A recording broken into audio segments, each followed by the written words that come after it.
O tema da palestra de hoje: como se encontram os valores em nosso direito e a moralidade em nossas instituições. Com vocês, Dr. Hudson Palhano.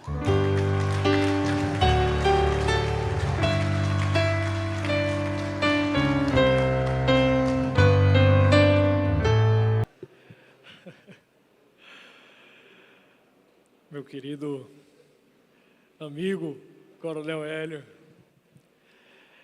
cumprimento a todos os presentes, queridos, todas as autoridades presentes, na pessoa do nosso querido e nobre vereador de Parnamirim, Michael Diniz. Cumprimento a todos os jovens, na pessoa do Daniel Oliveira, que é o idealizador do Guinada Cultural, né? Cumprimento todos os amigos, queridos e amigas. E quero dizer o seguinte, que é uma satisfação imensa estar aqui hoje, neste dia com vocês, para refletir sobre esse tema, né? Coube a mim fazer esta reflexão. Eu disse ao Daniel que uma reflexão como essa, queria saudar aqui com muita felicidade o professor Rafael Nogueira e o padre Kelmo, que vão nos agraciar com brilhantes reflexões logo mais. Uma honra poder palestrar aqui. Pois não, querido? Pois, obrigado. Uma honra poder estar aqui nesse evento, ao lado de pessoas tão brilhantes. E eu disse ao Daniel que um evento como esse, que vai requerer reflexões de natureza filosófica, jurídica, né, seria algo que precisaria de pelo menos aí umas 3 horas, umas 4 horas, para poder exaurir o tema, né? Mas, Daniel, fique tranquilo, viu? Que em 1h30 aproximadamente a gente consegue, tá bom? Não fique preocupado, não. Trata-se de um tema espinhoso, um tema delicado, né, Daniel? 1h30, tá? Um tema que hoje em dia, meus caros, para nós realizarmos essa reflexão, ela gera até um certo risco de prisão nos dias de hoje. Tema muito delicado, né? E para quem se atreve a falar sobre isso, mas é de suma importância que a gente enfrente essa questão, né? Em nome do que vamos deixar para os nossos filhos e netos aqui. Então veja, como se encontram os valores em nosso direito e a moralidade em nossas instituições? A Constituição Federal de 88, né, é a norma de hierarquia mais elevada do nosso direito. E lá no artigo 37 ela proclama o princípio da moralidade. Princípio da moralidade. Então, a moralidade, ela é norma constitucional. E aí eu pergunto a vocês, o que isso significa? E eu lhes respondo, nada, não significa nada. Nada. Absolutamente nada, se você, que aqui está, enquanto homem, mulher, enquanto pai, enquanto filho, enquanto profissional, civil ou militar, né, não tiver clareza disso, não tiver muita clareza, não refletir sobre isso, não se esforçar para compreender quais são nossos valores, o que ele inspira em termos de norma moral, o que significa o princípio da moralidade está esculpido na Constituição Federal do Brasil, né?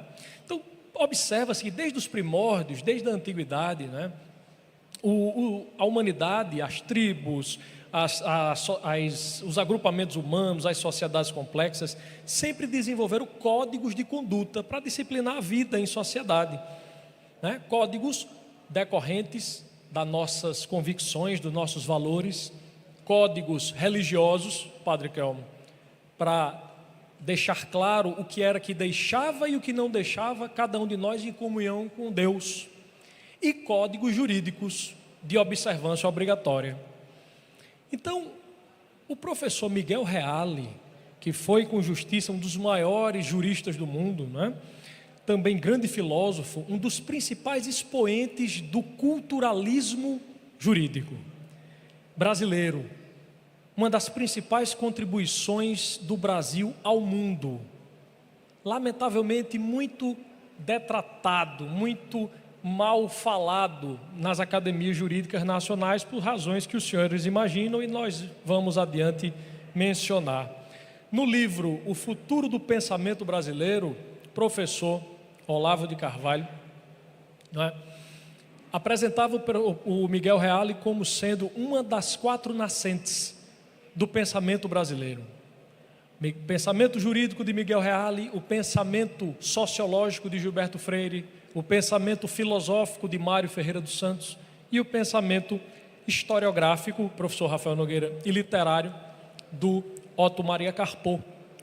Então, na teoria tridimensional do direito, Miguel Reale dizia, refletindo sobre o que é um valor. Ele dizia, o valor, abre aspas, é uma intencionalidade historicamente objetivada no processo da cultura, implicando sempre o sentido vetorial de uma ação possível, fecha aspas. O que significa isso? Traduzindo, que os valores são convicções viscerais dos seres humanos sobre aquilo que é certo ou errado, justo ou injusto, bom ou mal, que são manifestadas em símbolos, em obras de arte, na literatura, obra de artes, como temos aqui o nosso artista elaborando, na literatura e nas regras que disciplinam o convívio social.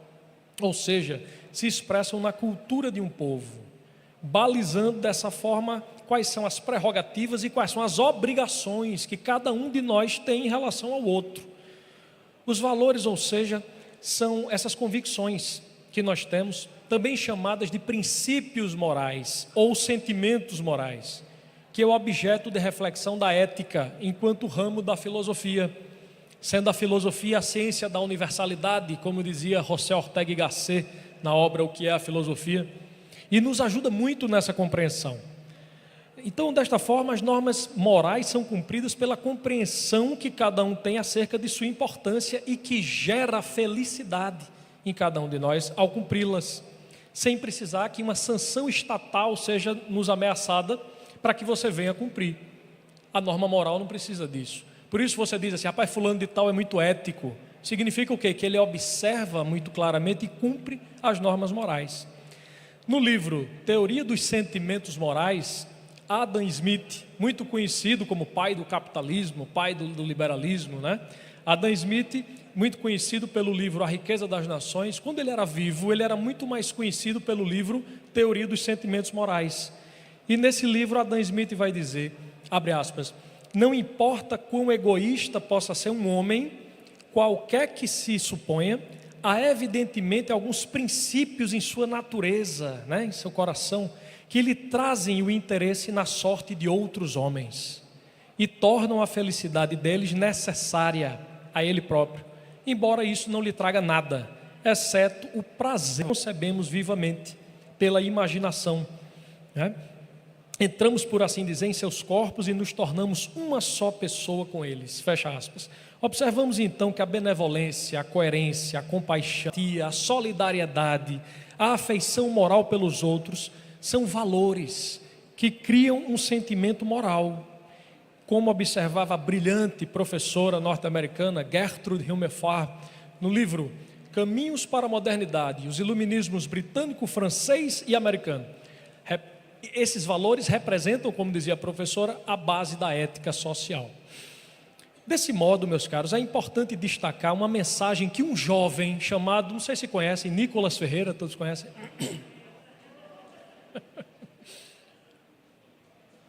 Nicolas participou de um evento lá em Mossoró, de onde estou vindo. Sou nascido e criado em Natal, mas já recebi o título de cidadão moçoroense, então eu tenho o dom do capital do semiárido brasileiro. Nicolas foi palestrante principal de um evento chamado Conexão PL. Um evento extraordinário, que precisou do trabalho de muitas pessoas para ocorrer. E eu destaco aqui por justiça o trabalho de uma pessoa chamada Raquel Viana, que eu não sei se está aqui, mas para quem eu peço uma calorosa salva de palmas, por favor.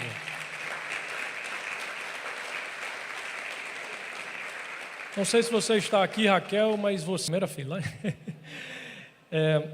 Nos inspira, viu, querida, o seu trabalho de Breno e você lá no PL Mulher, junto com a doutora Rosângela, a doutora Roberta Lacerda, representam claramente o que é uma liderança feminina que nos inspira, que nos leva a guerrear em qualquer guerra, né? Muito cuidado, ano que vem aparecem muitas candidaturas. Quando as candidatas aparecerem, procurem ver se elas são do quilate de Raquel, de doutora Rosângela, enfim, de mulheres admiráveis e fortes, que nos inspiram muito.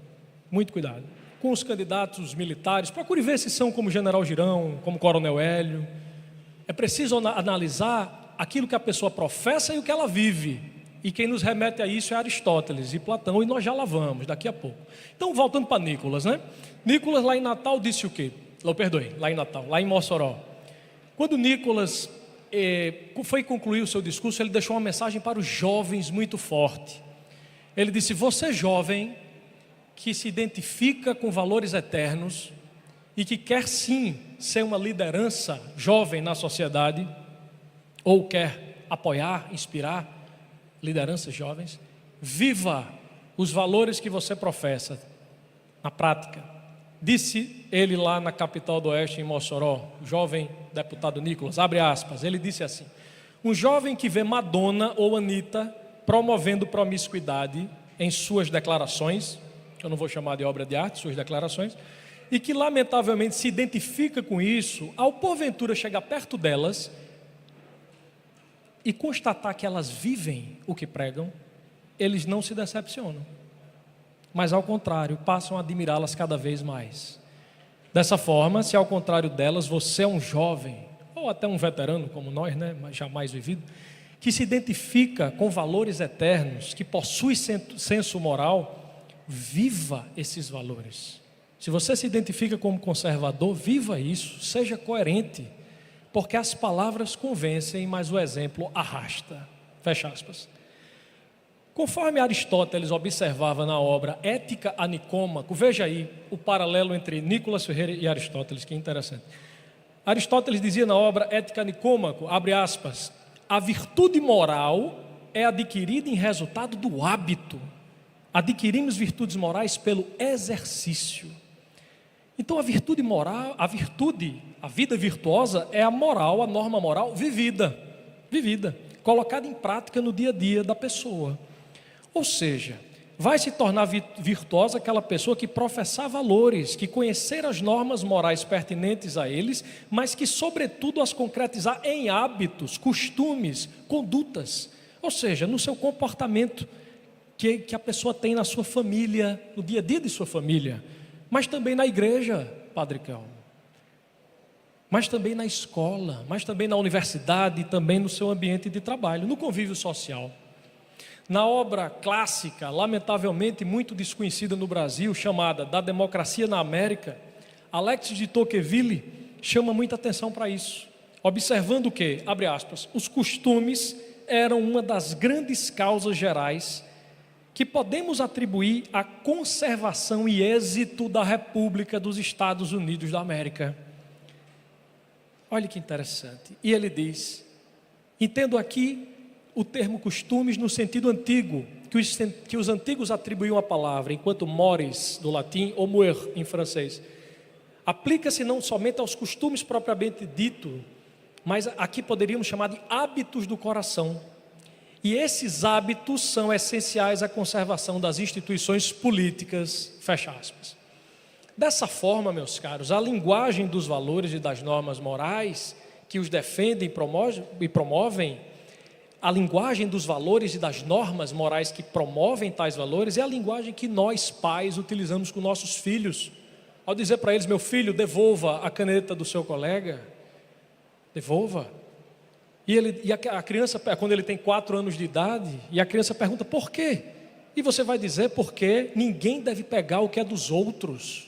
Assim falamos com nossos filhos, não é? Eis a norma moral. E a criança novamente diz, mas por quê, papai? Por quê? E você vai dizer, porque cada um só tem e deve usar o que lhe pertence.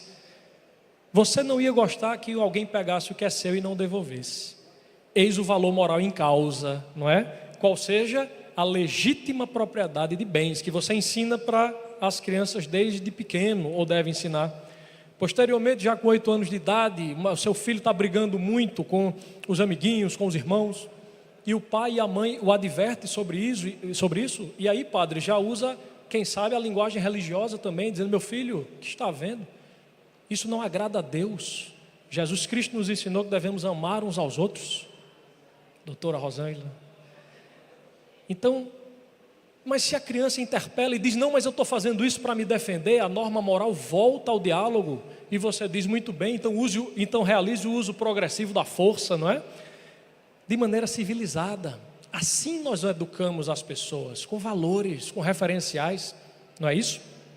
Então veja, como é que vai se dar a relação entre esses valores e o direito, que é o código de conduta jurídico, de observância obrigatória, que se você não cumprir, sanções estatais recaem sobre você. Muito bem, os valores que nós temos muitas vezes inspiram o legislador, senadores, deputados federais, estaduais, vereadores, como o nosso Maicon aqui, né? E aí o legislador, ele pode e vai muitas vezes revestir aquela norma moral que nós temos, que recebemos dos nossos pais, dos nossos avós, com a força do direito, com a força jurídica e do aparato repressivo estatal. Percebem? Como observava o professor Rafael Nogueira, muito bem, de maneira muito precisa, historicamente a religião é o único fator capaz de viabilizar o surgimento de uma civilização. O professor Olavo de Carvalho observava muito isso também. E Alex de Tocqueville vai dizer no próprio Democracia na América, abre aspas, ele diz: quase não existe ação humana nenhuma, por particular que a consideremos, que não nasça de uma ideia muito geral que os homens conceberam acerca de Deus, das suas relações com o gênero humano, da sua natureza, da sua alma e dos seus deveres para com os semelhantes. Na obra Como Ser um Conservador, de Roger Scruton, grande filósofo inglês, né? Ele vai dizer isso também, e mais, vai dizer que essa relação dos seres humanos, pautada por valores morais, por um direito inspirado na moral, vai inclusive fazer surgir as fronteiras nacionais, que certos grupos políticos, Coronel Hélio, tanto querem destruir. As fronteiras nacionais é uma baliza objetiva de limitação, de distinção entre quem pretende viver de forma civilizada e quem prefere a barbárie. Ele diz, abre aspas, em resposta às atrocidades do 11 de setembro, passei a ver, por mais preciosas que sejam as fronteiras, que ainda mais preciosa do que as fronteiras é a civilização que nos permitiu perceber as fronteiras nacionais. E esta civilização está fundada no cristianismo. Reparem, o direito brasileiro contempla quase todas as normas dos 10 mandamentos de Moisés, do Decálogo, né? Desse patrimônio da fé judaico-cristã. Vocês vejam que no direito brasileiro, nos 10 mandamentos, se dizia que deve-se guardar os domingos e festas.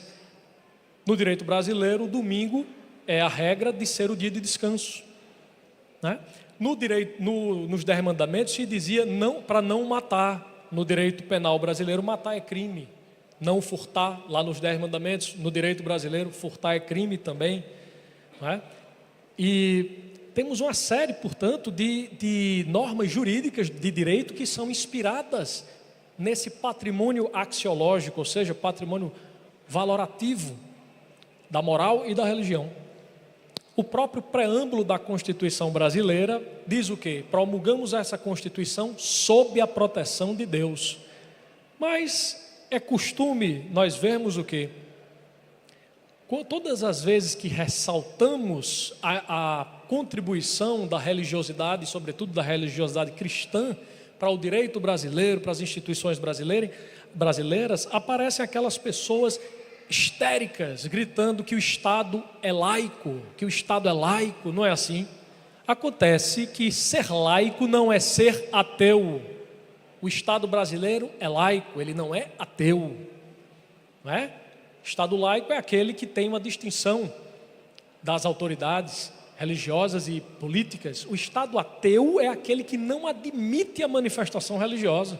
Se o Brasil fosse um Estado ateu, teríamos que mandar implodir a Catedral de Brasília, que fica na laica esplanada dos ministérios, mudar o nome da cidade de São Paulo, já pensou? Mudar o nome do Espírito Santo, da cidade do Natal, entende?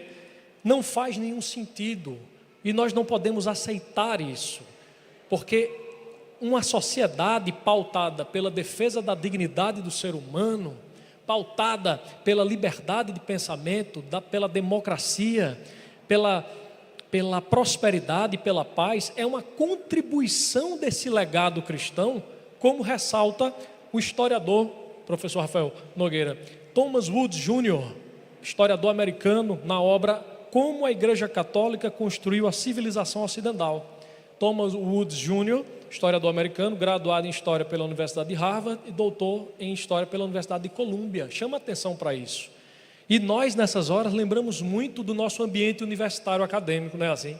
Eu que sou professor universitário de Universidade Federal e, portanto, peço as vossas orações, viu? Por favor, porque para alguém que se manifesta dessa maneira, vocês devem imaginar, não é?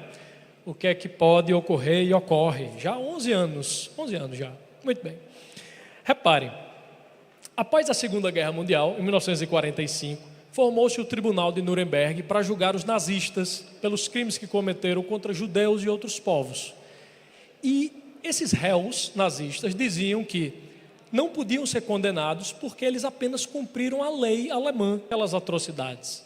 Mas eles foram condenados. Por quê? Porque aquele tribunal, formado pelos vencedores, disseram assim: meus caros, a vossa lei nazista não pode nem ser chamada de lei. Eram normas, mas eram normas completamente desprovidas de valores. E isso, meus caros, nos chama muita atenção, não é? Para o pensamento desse jurista que mencionamos há pouco, o professor Miguel Reale, expoente do culturalismo jurídico, referenciado no mundo inteiro, quando ele dizia que direito não é só norma, como queria Kelsen, direito não é só valor, como defendiam os tomistas, e direito não é só fato, tampouco, como defendem os marxistas. Porque Reale dizia, direito é a integração normativa dos fatos. Reale dizia, direito é a integração normativa dos fatos segundo, reverenciada no mundo todo. Incrível, tão pouco conhecida no Brasil, nas nossas trocentas faculdades de direito público e privadas. Salta aos olhos isso, chama atenção, não é? É uma contribuição do Brasil ao mundo. E aqui agora cabe uma pergunta. Se, como dizia Reale, e assim entendemos, o direito é a integração normativa dos fatos segundo valores, a quem compete realizar essa integração normativa no Estado Democrático de Direito? Ora, meus caros, aos parlamentares que foram eleitos diretamente por vocês para isso. De modo algum. Seja o ministro que for, viu? Seja o ministro que for, e aqui não tememos nenhum não. Vamos já dizer alguns nomes aqui de ministros do STF, sem nenhum medo de ser preso não, viu? Que conversa é essa? O parágrafo 1º do artigo 1º, o parágrafo único do artigo 1º da Constituição Federal diz que todo poder emana do povo, emana de vocês. E se o poder emana de você, você vai estar com medo de dizer nome de ministro de STF? Eu vou dizer logo um agora para começar. Alexandre de Moraes, por exemplo. O que é que tem?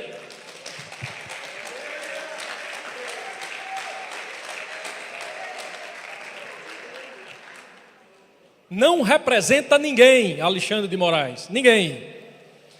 Luiz Roberto Barroso não representa ninguém, por mais que queira. Não representa. E quem está dizendo isso, meus caros, não é este jovem, já um pouco cansado, professor Potiguar, não. Quem está dizendo isso é Sua Excelência, o professor Ives Gandra da Silva Martins. Abre aspas, diz o professor Ives Gandra, o poder legislativo é o poder do Estado que se reveste de verdadeiro bastião da democracia, pois nele estão reunidos a maioria e a minoria da vontade popular e as diversas correntes ideológicas. No poder executivo está presente apenas a maioria circunstancial daquele momento, que lá prevalece até a eleição seguinte. Mas ambos, poder legislativo e poder executivo, representam o povo, diz o professor Ives Gandra, que os elegeram para que lá estivessem. Já o poder judiciário, diz o nobre professor Ives Gandra, não representa o povo, porque não teve voto de ninguém. Ele representa o direito. Tanto é que para ser membro do poder judiciário requer-se autoconhecimento da ciência jurídica. Pode até não parecer um pouco, mas requer-se autoconhecimento. Quando nós vemos certas coisas, não me refiro aos juízes de primeiro grau, com todo o respeito que tenho, muitos amigos inclusive que são juízes de primeiro grau e desembargadores, não me refiro a eles. Me refiro ao que tem feito as cortes superiores do Brasil e nomeadamente o Supremo Tribunal Federal, pelo que tem feito com o direito e com o nosso povo. Então, diz o professor Ives Gandra, o poder judiciário representa o direito, porque não depende de voto, mas tem vitaliciedade. Ora, se você tem vitaliciedade e se você não vai sair de lá na eleição seguinte, o mínimo que você tem que fazer é o quê? Respeitar os limites constitucionais da sua atribuição. Então vejam, meus caros, de maneira clara e conforme a vontade do próprio legislador constituinte brasileiro, percebe-se que compete aos parlamentares, que são aqueles que conversam com todo mundo, que saem às ruas, não é? Que representam os valores do nosso povo e mais, que se uma vez não cumprirem, não respeitarem, não defenderem os valores do povo lá no exercício do mandato, eles sabem muito bem que na próxima eleição possa ser que não sejam eleitos. Existe, portanto, um comprometimento inaceitável. Quem tem vitaliciedade e não tem competência para ser parlamentar, vir querer agir enquanto tal. Inaceitável. E isso nos remete à segunda pergunta aqui da nossa reflexão. A primeira, como se encontram os valores, não é? em nosso direito? Percebemos, pelo que foi dito, que se encontra na Gênese. O direito é formado, a integração normativa dos fatos segundo valores, como percebemos lá em Reale. O direito brasileiro, a Constituição brasileira de 88 foi edificada assim. E isso nos remete à segunda pergunta: como se encontra a moralidade em nossas instituições? Que é princípio constitucional, como dissemos há pouco. Repare, no livro de um grande constitucionalista brasileiro chamado professor José Afonso da Silva, no livro Curso de Direito Constitucional Positivo, José Afonso da Silva diz, inspirada na moralidade, né, da ética, é definida como um dos principais princípios da administração pública, de quaisquer dos poderes e de qualquer ente federado. Repare agora nisso. A lei pode ser cumprida moralmente ou imoralmente, quando sua execução é feita, por exemplo, com o intuito de prejudicar alguém deliberadamente, ou com o intuito de favorecer alguém, por certo que se está produzindo um ato formalmente legal, mas materialmente comprometido com a moralidade administrativa, devendo, portanto, ser impugnado. Fecha aspas. O que é que nós acabamos de ver agora em janeiro deste ano, meus caros? Brasileiros e estrangeiros todos perplexos, pasmos, estupefactos, boquiabertos, como quiserem. O mesmo Supremo Tribunal Federal, que não autorizou o ex-presidente Jair Bolsonaro a viajar agora em janeiro deste ano de 2025 até os Estados Unidos da América para participar da cerimônia de posse do presidente Donald Trump, mesmo o ex-presidente Bolsonaro sem ser sequer réu, não tem denúncia de crime nenhum contra ele, ele não é réu em nada. E ele não foi autorizado a viajar para os Estados Unidos, sendo formalmente convidado pelo chefe de Estado da nação mais poderosa do mundo. É o mesmo STF, meus caros, pasmem, que pouco tempo atrás autorizou o senhor Lula da Silva a viajar para a França, Suíça e Alemanha, estando ele condenado a 25 anos de prisão por corrupção em 2 processos, nos quais a justiça brasileira nunca elidiu, ou seja, impugnou as provas. Isso sim significa 2 pesos e 2 medidas, significa comportamento imoral, significa um escancarado favorecimento de um e um abjeto perseguição, um abjeto prejuízo de outro. E dizemos isso sem nenhum temor, porque é verdade. Violação ao princípio da moralidade e violação ao princípio da legalidade. Vimos diversos por parte do Supremo Tribunal Federal, poderíamos elencar aqui diversas situações, não é? Ora, o Supremo Tribunal Federal, meus caros, o que deve ser guardião de nossa Constituição, é integrado por ministros que ousam sair das dependências do Supremo e adentrar as dependências do Congresso, de deputados federais ou senadores eleitos pelo povo fossem, para articular a não aprovação da PEC do voto impresso. Me refiro, obviamente, ao senhor Luiz Roberto Barroso, que fez isso, que é um ato ilegal, porque o artigo 39 da Lei 1079 de 50, que é a lei do impeachment, proíbe que o ministro do Supremo haja dessa maneira. E nós vemos isso assim, todos, bestializados, acontecendo diante dos nossos olhos. Ele não pode fazer isso. Uma conduta dessa é punível com o impeachment dele. Com a palavra, o Senado Federal, a quem compete fazer impeachment de ministro do STF, se ele não cumprir a Constituição e as leis. Por isso tão importante o seu voto na hora de escolher um senador. Viu, Coronel Hélio? Viu? Um nobre senador que possa agir, mover-se, né? Neste sentido, defendendo os valores e defendendo a Constituição do nosso povo. Mas o que dizer do ministro Luiz Roberto Barroso, meus caros? Que praticamente que violou dessa maneira a Lei 1079, quando esse é o ministro que declarou, abre aspas, vencemos o bolsonarismo, o que também é vedado pela mesma lei, o mesmo artigo 39, faz uma declaração como se fosse um líder político partidário, sendo ele magistrado, devendo guardar toda a reverência por aquela toga que não é dele, é sua, é do povo brasileiro, que empresta para que ele vista, se comportar-se de maneira devida, adequada. É o mesmo ministro, meus caros, que ao ser interpelado por um cidadão brasileiro, um homem de bem, um homem até de certa idade, educadamente dirigiu-se ao ministro Barroso, perguntando sobre absurdos que aconteceram na eleição de 2022, e como ele respondeu, perdeu mané, fecha aspas. Isso é um linguajar adequado para um ministro do Supremo Tribunal Federal? É a forma adequada de tratar um cidadão brasileiro, né? Vimos uma série de impropérios. Vimos a ministra Carmen Lúcia, sem nenhuma cerimônia, votar contra a suspensão do direito fundamental de liberdade de expressão na época da eleição de 2022. Vimos o ministro Dias Toffoli violar o princípio do juiz natural e distribuir o processo, o inquérito, para o ministro Alexandre de Moraes por puro coleguismo, amizade.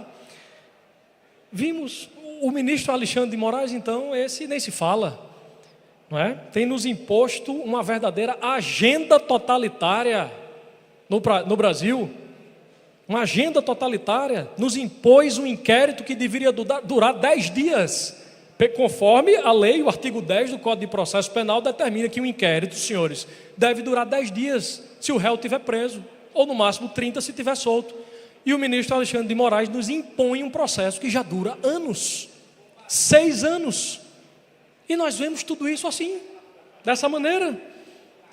Vimos o ministro Gilmar Mendes dar entrevista dizendo que um cidadão brasileiro que reclamou com a jornalista da Globo, a emissora oficial não declarada, como diz Bárbara, querida Bárbara, do Te Atualizei, né? Diz o ministro Gilmar, deve ser alguém que deve receber sanções do Estado. Como é possível isso? Vimos o ministro Flávio Dino suspender emendas parlamentares, suspender o pagamento de emendas parlamentares.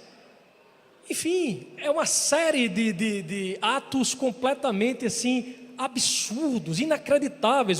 Nós temos amigos estrangeiros, nós conversamos com eles, e eles não acreditam nisso que está acontecendo, em termos de violação à moralidade e à legalidade no Brasil.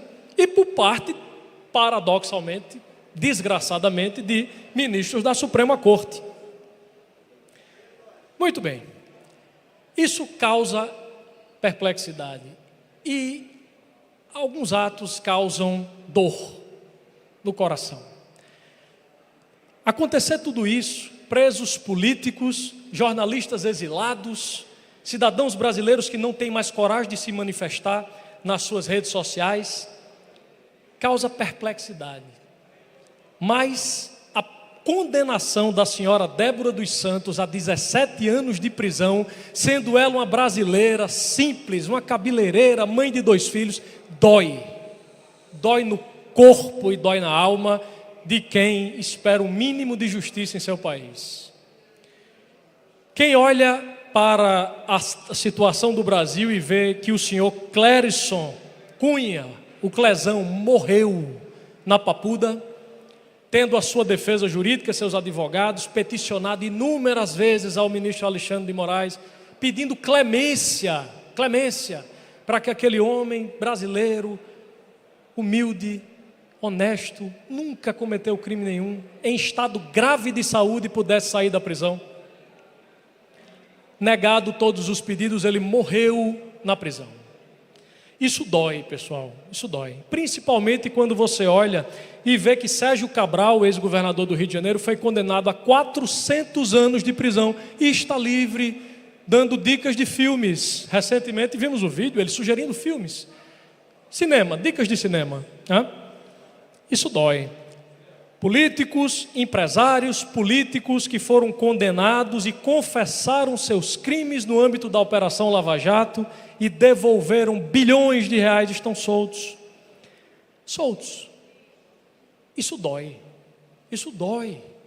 em cada um de nós.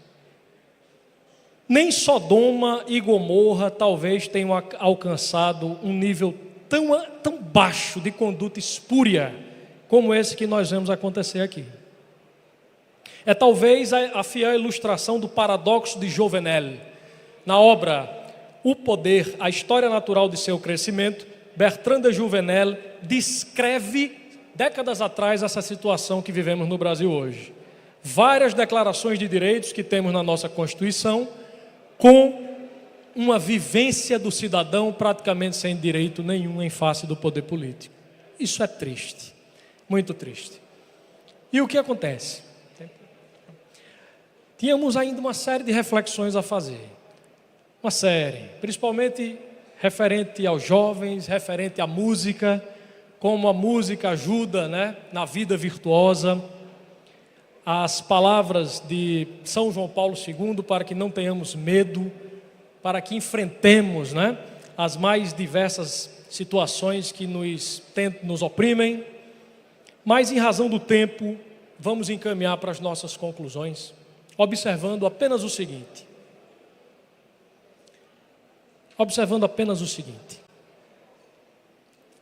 O cidadão chamado Antônio Gramsci, fundador do Partido Comunista Italiano, ele não propôs uma revolução armada contra nós, ele propôs uma revolução cultural, de destruição da cultura ocidental, tal qual pontificava com maestria sua santidade, Papa Bento XVI, querido, saudoso e eterno Santo Padre.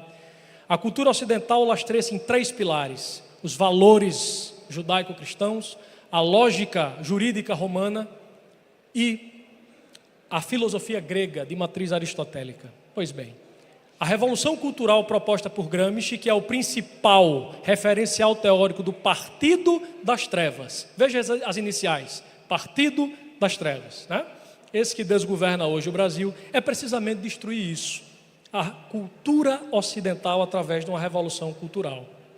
Portanto, caríssimos, e agora mesmo para concluir,